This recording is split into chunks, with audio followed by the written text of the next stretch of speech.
માત્ર 50,000 ભરી અને ડ્રોન વસાવો, ડ્રોન વ્યવસાયની અંદર કમાવો 7 થી 8 લાખ રૂપિયા પ્રતિ વર્ષ।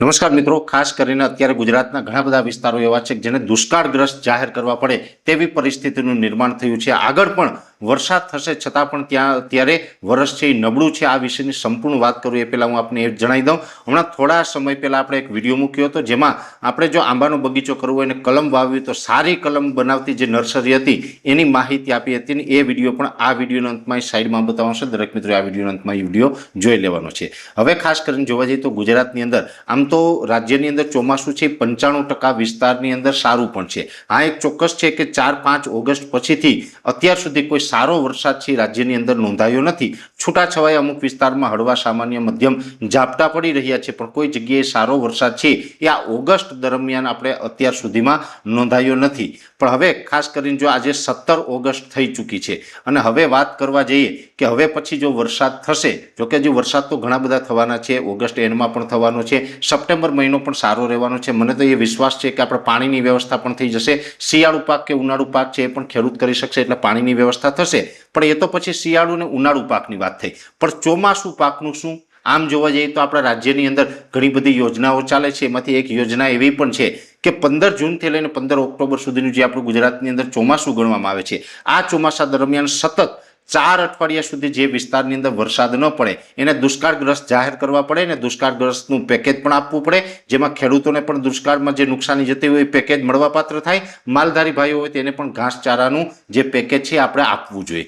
ત્યારે અત્યારે જોવા જઈએ તો ગુજરાતની અંદર આ જે ઓગસ્ટ મહિનાની અંદર પણ ઘણી જગ્યાએ વરસાદની ઘટ છે અને એમ પણ કચ્છના ઘણા બધા વિસ્તાર છે, ઉત્તર ગુજરાતના અમુક સેન્ટર છે, એ સાથે પશ્ચિમ સૌરાષ્ટ્રનું દ્વારકા, જામનગર, પોરબંદર જેવા વિસ્તાર છે અને આ સિવાય પણ પૂર્વ ગુજરાતમાં પણ જે દાહોદ જિલ્લાની અંદર ઘણા બધા વિસ્તાર એવા છે કે જ્યાં આજ દિવસ સુધી વરસાદ નથી પડ્યો। એટલે 15 ઓગસ્ટ તો આપણે પરમ દિવસે ગઈ છે, આજે 17 ઓગસ્ટ થઈ ચૂકી છે અને એમાં પણ જોવા જઈએ તો જૂન મહિનાની 15 તારીખથી લઈ અને 15 જુલાઈ સુધીમાં તો 4 અઠવાડિયા પૂરા થઈએ એટલે એ 15 જુલાઈ સુધીમાં જ્યાં વરસાદ ન પડ્યો હોય એને જ ઓલરેડી મળવાપાત્ર થાય। તો હવે તો 4 અઠવાડિયાની જગ્યાએ 8 અઠવાડિયા થઈ ગયા, એટલે કે જેટલો સમય હોવો જોઈએ એના કરતાં ડબલ સમય વીતી ગયો છે અને હજુ પણ જો સરકારના પેટનું પાણી ન હલતું હોય તો આ ખૂબ દુઃખદ બાબત કહેવાય।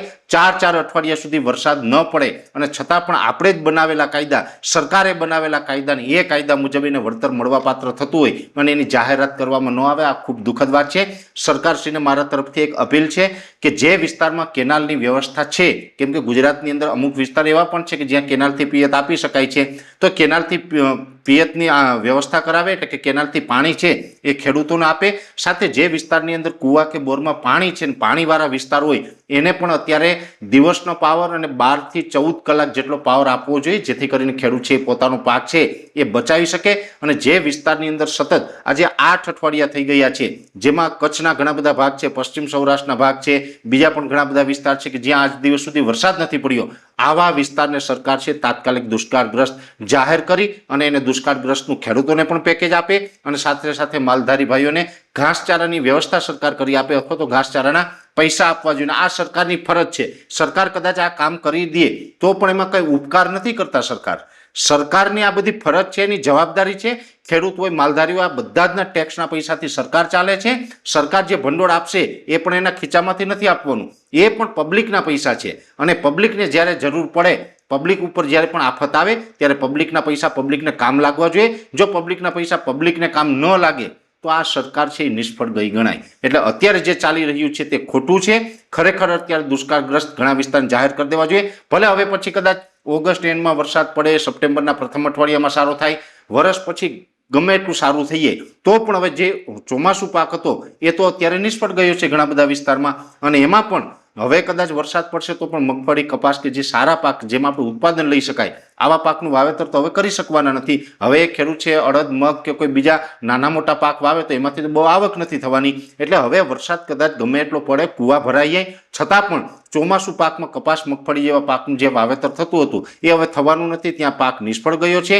તો હવે આ ખેડૂતોને બહુ પરીક્ષા ન લેવી જોઈએ. સરકારે આનું તમામ જે પેકેજ છે એ મળવાપાત્ર કાયદા મુજબ જે મળવાપાત્ર હોય એ પેકેજ છે એ ખેડૂતોને તાત્કાલિક ધોરણે જાહેર કરી દેવું જોઈએ, આવી મારી અપીલ છે.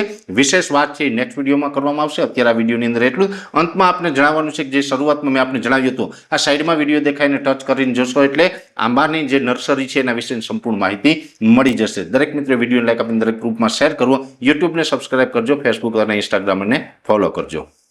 નમસ્કાર.